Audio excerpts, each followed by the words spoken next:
mobility has entered our lives increasingly, with over 1 million of vehicles being shared all over Europe. You can start from shared bikes to shared e-scooters to shared cars, etc. It has become our new reality towards sustainable mobility. However, we're not there yet.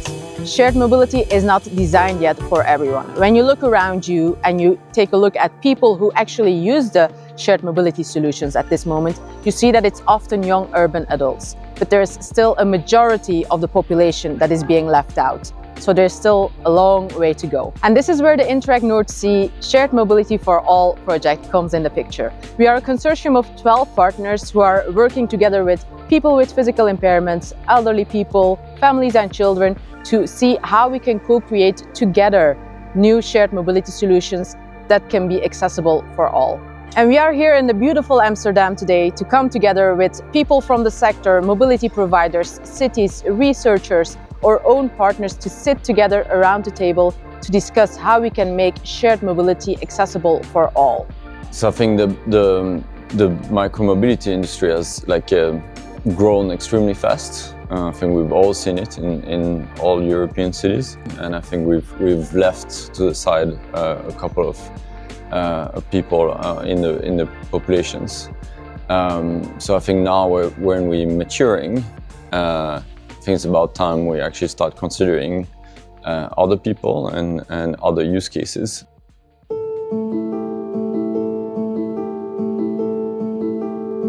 And we see that the acceptation of special needs bike is growing and growing. So the production at Van Raam is growing each year very much.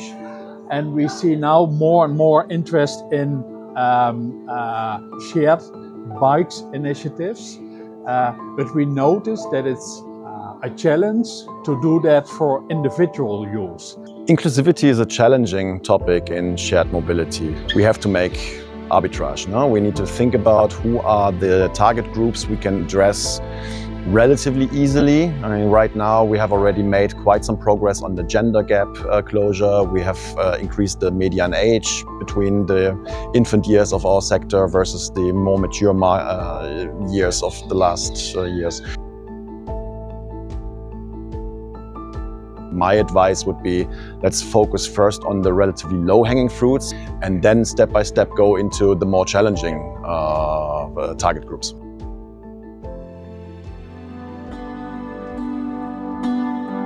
As an industry, the priority is size of the market. And I think as we develop other needs, especially other physical needs, then we need extra customization of vehicles, and those will become more expensive. We invited elderly people to a workshop about shared mobility, where we discussed the potentials and the barriers for using shared mobility.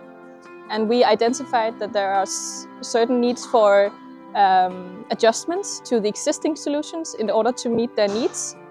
What was interesting was that none of the elderly people we spoke to had any experiences with shared mobility, but they were really interested and saw many potentials for the future.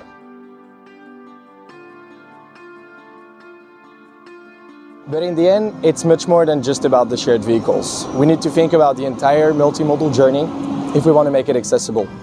We need to make sure that the physical infrastructure is accessible, that public transport is accessible. We need mobility services that have much more human support. And above all, we need to make sure that our mobility as a service, our digital environment, provides the right information for all types of users.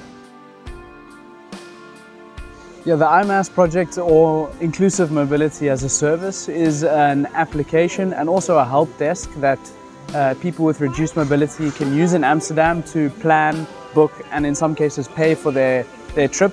It covers a number of modalities: paratransit, public transport, and volunteering transport. And we hope to bring all of those modes together in one app, which allows you to plan with all three.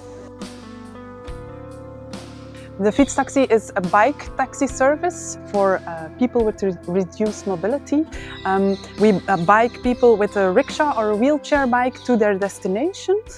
In 2023 we did 5,800 rides, so now we have 30 to 40 rides each day, so it's been busy. We always say that we are a social bike taxi service. We're not only a mobility solution for people with reduced mobility, but we're also social. We help people at their door. We help people doing groceries, or we wait while they're going to the doctor or things like that. So it's really important. The social aspect is really important. We found a gap in the mobility system, but also in the social system of people with reduced mobility.